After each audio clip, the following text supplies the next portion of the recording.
వలసలపై బ్రిటిషర్లు సలసలా కాగుతున్నారు. వలసదారులను ముస్లింలను వెనక్కి పంపేయాలంటూ లక్షల మంది సెంట్రల్ లండన్ లో నినదించారు. యునైటెడ్ ది కింగ్డమ్ పేరుతో బ్రిటన్ చరిత్రలోని అతిపెద్ద ర్యాలీని నిర్వహించారు.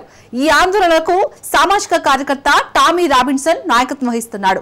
దీనికి వ్యతిరేకంగా మరోవైపు జాతీయంకారంపై స్టాండ్ అప్ టు రేసిజం పేరుతో నిరసన చేపట్టారు. ఈ నిరసనలో 5,000 మంది పాల్గొన్నారు. దీంతో యునైటెడ్ కింగ్డమ్ రాజధాని ఉద్రిక్తంగా మారింది. బ్రిటిషర్లు వలసలపై ఎందుకు ఆగ్రహంతో రగిలిపోతున్నారు? ఆందోళనపై బ్రిటిష్ ప్రధాని ఏమంటున్నాడు? బ్రిటన్ చరిత్ర చెబుతున్నదేంటి? అసలు బ్రిటన్లో ఏం జరుగుతోంది? Let's watch.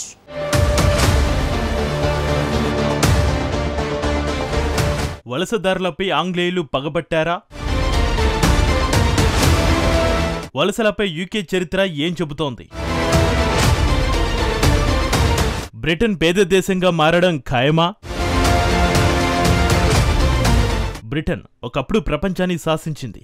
ఆర్థిక మిలిటరీ శక్తిగా శతాబ్దాల పాటు పెద్దనలా వ్యవహరించింది. అదే సమయంలో ప్రపంచానికి బ్రిటన్ గమ్యస్థానంగా మారింది. ఇప్పుడు అమెరికాకు వెళ్లాలని ప్రపంచ దేశాల ప్రజలు ఎలా కలలుగంటున్నారో 1950కి ముందు బ్రిటన్ను జీవితంలో ఒక్కసారైనా చూడాలని ఎందరో కలలుగనేవారు. ఈ క్రమంలో చాలామంది ఇంగ్లీషు దేశానికి వెళ్లి స్థిరపడ్డారు. బ్రిటిషర్లు వలస రాజ్యాలతోనే ఈ ప్రక్రియ మొదలైంది. బ్రిటిషు వలస పాలన సమయంలో పారిశ్రామికీకరణ, వైద్య పురోగతి, సామాజిక మార్పుల కారణంగా వలసలు క్రమంగా పెరిగాయి. నిజానికి 1700 సంవత్సరంలో బ్రిటన్ జనాభా కేవలం 75 లక్షల లోపే ఉండేది. అప్పట్లో జనాభా ఏటా కేవలం 0.2 నుంచి 0.3% మధ్య పెరుగుదల నమోదయ్యేది. అయితే 1800 సంవత్సరం నాటికి ఈ జనాభా ఏకంగా 1 కోటి మందికి చేరుకుంది. ఇదే సమయంలో పారిశ్రామిక విప్లవం మొదలైంది. ఈ కారణంగా బ్రిటిషర్లకు కార్మికులు అవసరమయ్యారు. ఆసియా, ఆఫ్రికా, లాటిన్ అమెరికా వంటి దేశాల నుంచి ప్రజలను బానిసలుగా చేసుకుని బ్రిటన్కు ఆంగ్లేయులు రప్పించుకున్నారు. ఈ సమయంలోనే వలసలు విపరీతంగా పెరిగాయి. ఆ సమయంలో 1 కోటి మంది ఉన్న జనాభా కాస్త 1900 నాటికి విపరీతంగా పెరిగిపోయింది. ఏకంగా 4 కోట్లకు బ్రిటన్ జనాభా పెరిగిపోయింది. అంటే సుమారు 300% పెరిగింది. ఆ తర్వాత 2 ప్రపంచ యుద్ధాలు సంభవించడం, చాలా దేశాల్లో స్వాతంత్ర పోరాటాల కారణంగా బ్రిటన్ వలసల రాజ్యాలను కోల్పోయింది.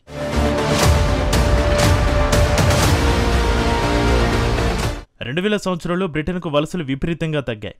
దీంతో జనాభా కేవలం 6 కోట్లకే పరిమితమైంది. అంటే అంతకుముందు శతాబ్దంతో పోలిస్తే భారీగా పడిపోయింది. ఇక 2025 నాటికి 7 కోట్ల మందికి బ్రిటన్ జనాభా చేరుకుంది. అంటే కేవలం 25 ఏళ్లలోనే 1 కోటి మంది పెరిగారు. ఇటీవల బ్రిటన్కు మళ్లీ వలసలు పెరిగిపోయాయి. వలసలు అనేది బ్రిటిషర్ల విధానం. అందుకే అప్పట్లో ఏటా వలసలను ప్రోత్సహించారు. ఈ విషయం చరిత్రను తరచి చూస్తే స్పష్టంగా తెలుస్తోంది. అయితే ఇప్పుడు బ్రిటిషర్లు ఎందుకు ఆ వలసలపై ఆగ్రహంతో రగిలిపోతున్నారు? ఈ ప్రశ్నకు సమాధానం తెలుసుకోవాలంటే మళ్లీ చరిత్రలోకే వెళ్ళాలి. నిజానికి బ్రిటన్ 1900 సంవత్సరం వరకు ప్రపంచంలోనే టాప్ ఆర్థిక వ్యవస్థగా, సంపన్న దేశంగా వర్ధిల్లింది. అందుకు కారణం బ్రిటిషర్లు ప్రపంచాన్ని దోచేశారు. ఆయా దేశాల్లో వలసదారులను కొల్లగొట్టారు, శ్రమను దోచుకున్నారు, ప్రజలను బానిసలుగా చేసుకుని వాళ్ళ రక్తాన్ని పీల్చేశారు. ఆ కారణంగానే ఆ దేశం సంపన్న దేశంగా మనగలిగింది. కానీ 20వ శతాబ్దానికి వచ్చేసరికి బ్రిటన్ పరిస్థితి మెల్లగా దిగజారడం మొదలైంది. దీనికి అనేక కారణాలు ఉన్నాయి. మొదటి కారణం 2 ప్రపంచ యుద్ధాలు.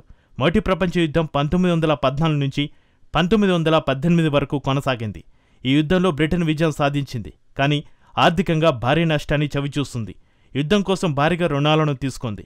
మరీ ముఖ్యంగా అమెరికా నుంచి పెద్ద మొత్తంలో రుణాలను పొందింది.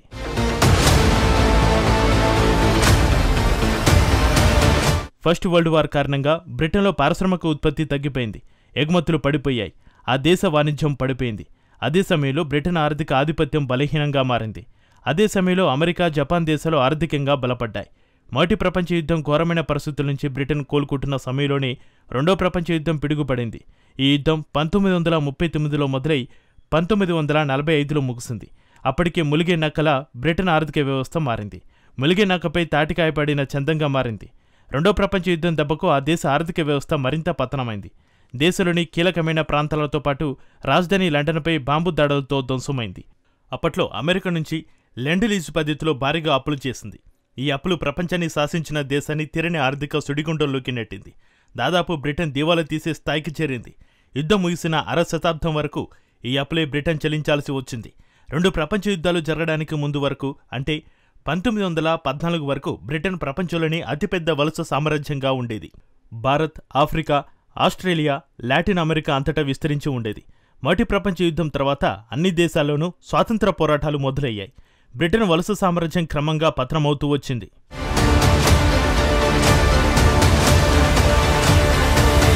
ఆయా దేశాలకు స్వతంత్రం ఇవ్వడంతో బ్రిటన్ అప్పటి వరకు ఫ్రీగా ముడి పదార్థాలు చౌకగా లభించే ఉత్పత్తులకు బ్రేక్ పడింది. స్వాతంత్ర్యం పొందిన దేశాలు బ్రిటన్తో వాణిజ్యాన్ని నిలిపివేశాయి.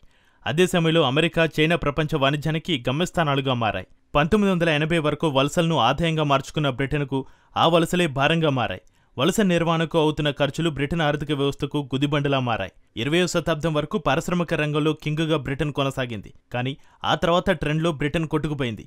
జపాన్, జర్మనీ, అమెరికా పారిశ్రామికంగా గణనీయంగా ఎదిగాయి. 1970 నుంచి 1980లో పరిశ్రమల మూసివేత మొదలైంది. దీంతో బొగ్గు, ఉక్కు పరిశ్రమలు మూతపడ్డాయి. ఇది బ్రిటన్లో ఆర్థిక స్తబ్దతకు, నిరుద్యోగానికి దారితీసింది. బ్రిటన్ ఆర్థిక వ్యవస్థను దెబ్బతీయడానికి మరో కారణం రెండో ప్రపంచ యుద్ధం తర్వాత ఆరోగ్యం, సామాజిక భద్రతను పటిష్టం చేస్తూ సంక్షేమ రాజ్యాన్ని బ్రిటన్ స్థాపించింది. ఈ ప్రక్రియ ఆర్థిక వ్యవస్థపై పెనుభారాన్ని పడేలా చేసింది. దీంతో 1970లో ఆర్థిక సంక్షోభం, శ్రామిక సమ్మెలతో ఆ దేశం మరింతగా బలహీనపడింది. 1980లో బ్రిటన్ ప్రధాని మార్గరెట్ థాచర్ సంస్కరణలు ఆ దేశ ఆర్థిక వ్యవస్థను కాస్త ఊరట కలిగించింది. కానీ సాంప్రదాయ పరిశ్రమల నష్టాన్ని మాత్రం భర్తీ చేయలేకపోయాయి. 2008లో అమెరికా ఆర్థిక మాంద్యం దెబ్బ బ్రిటన్పై కూడా పడింది.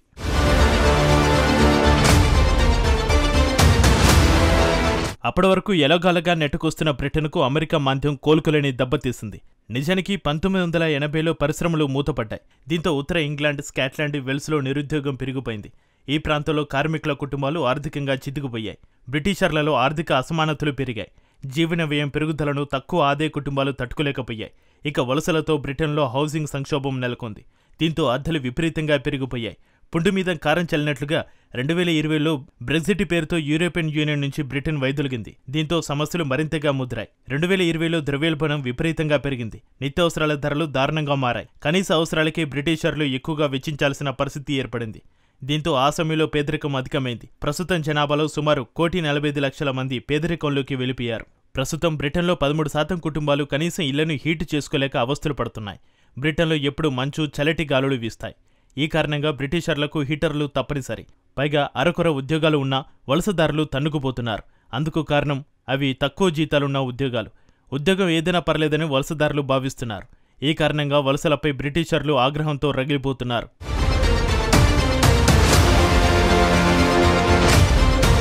ఇటీవల వలసలు పెరగడానికి కారణం ఉంది. ప్రధానంగా ఆఫ్రికా, పశ్చిమ ఆసియాలోని చాలా దేశాలు ఆర్థికంగా దివాలా తీశాయి. అక్కడి నియంతృత్వం, ఘోరమైన జీవన విధానాల నుంచి బయటపడాలని యూరోప్కు పెద్ద ఎత్తున ప్రజలు వలస వస్తున్నారు.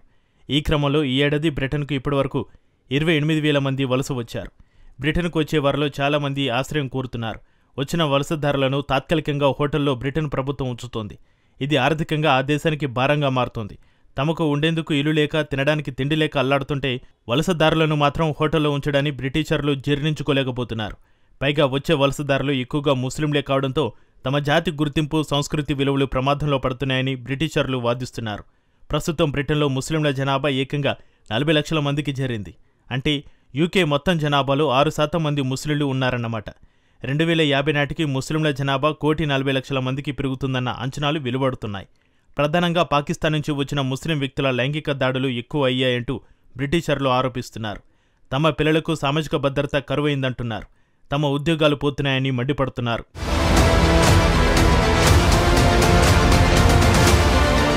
నిజానికి వలసదారులను వేరే ప్రాంతానికి తరలించాలని గత యూకే ప్రభుత్వం ఓ ప్లాన్ వేసింది. అక్రమంగా దేశంలోకి వలస వచ్చిన వారిని ఆఫ్రికా దేశం రువాండాకు తరలించాలని యత్నించింది. ఇమ్మిగ్రేషన్ సంస్కరణలను చేపట్టింది. కానీ ఈ ప్లాన్ను ప్రస్తుత ప్రభుత్వం రద్దు చేసింది.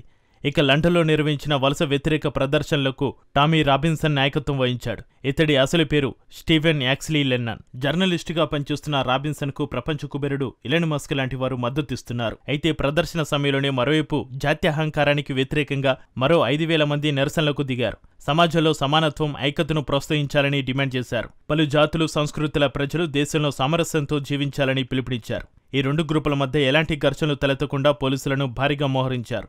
నిరసనకారులను చెదరగొట్టేందుకు యత్నించారు. ఈ క్రమంలో నీళ్ల సీసాలు, పలు వస్తువులతో పోలీసులపై ఆందోళనకారులు దాడులు చేశారు. ఈ ఉద్రిక్త పరిస్థితుల్లో 26 మంది అధికారులకు గాయాలయ్యాయి. 25 మంది ఆందోళనకారులను పోలీసులు అరెస్టు చేశారు. ఇక వలసలకు వ్యతిరేకంగా లండన్లో నిర్వహించిన భారీ ర్యాలీలో హింస చోటు చేసుకోవడాన్ని బ్రిటన్ ప్రధాని కీర్ స్టార్మర్ తీవ్రంగా ఖండించారు. ఆందోళనలకు తలెగ్గే ప్రసక్తి లేదని స్టార్మర్ తెలిపాడు.